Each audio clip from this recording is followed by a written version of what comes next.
Et le journal de l'économie, c'est avec Claire Bonichon. Bonsoir Claire. Bonsoir Raphaël. Et on va revenir évidemment sur la situation en Égypte, vue cette fois de l'économie, plus particulièrement du tourisme. Les touristes qui d'ordinaire évidemment affectionnent particulièrement l'Égypte en cette période estivale, boudent la destination. Oui, depuis la chute d'Hosni Moubarak il y a 2 ans et demi, le tourisme, secteur clé de l'économie, s'est effondré. Et les événements de ces dernières semaines n'ont rien arrangé. Reportage de nos confrères de France 2.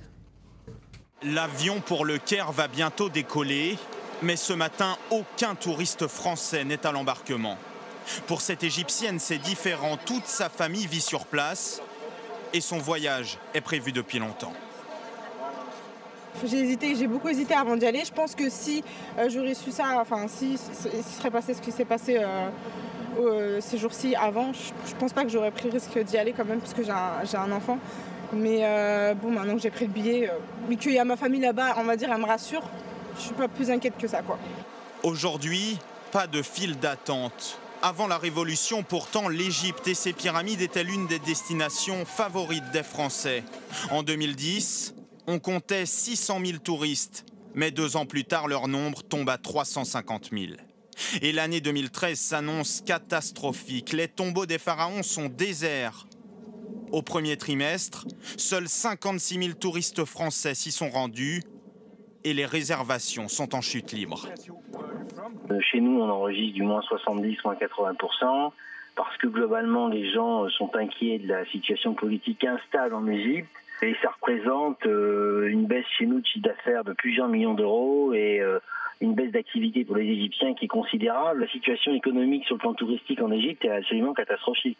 Selon les tour opérateurs, ces prochains mois seront déterminants pour le tourisme dans le pays.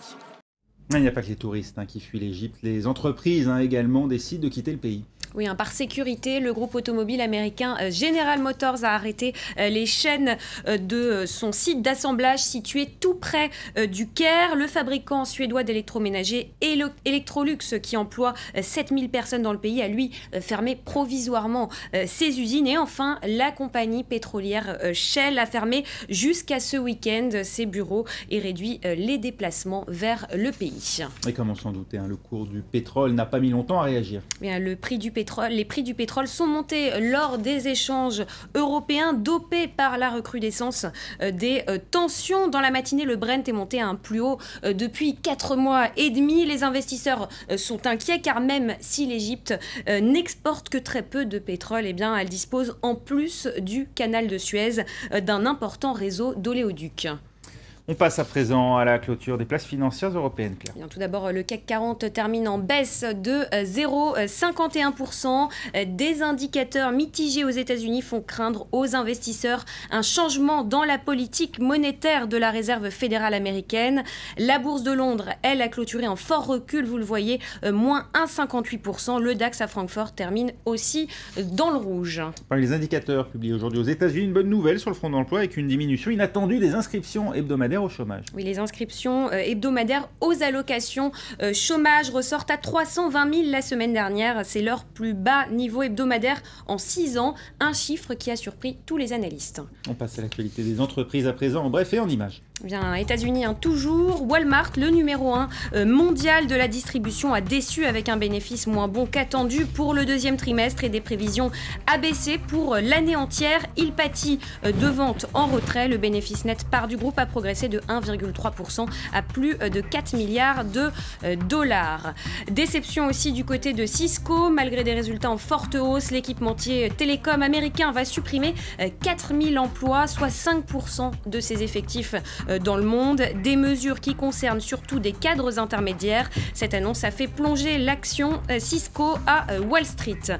Et enfin, chez Ryanair, en matière de sécurité, mieux vaut rester silencieux. La compagnie aérienne low cost a licencié l'un de ses pilotes et va l'attaquer en justice.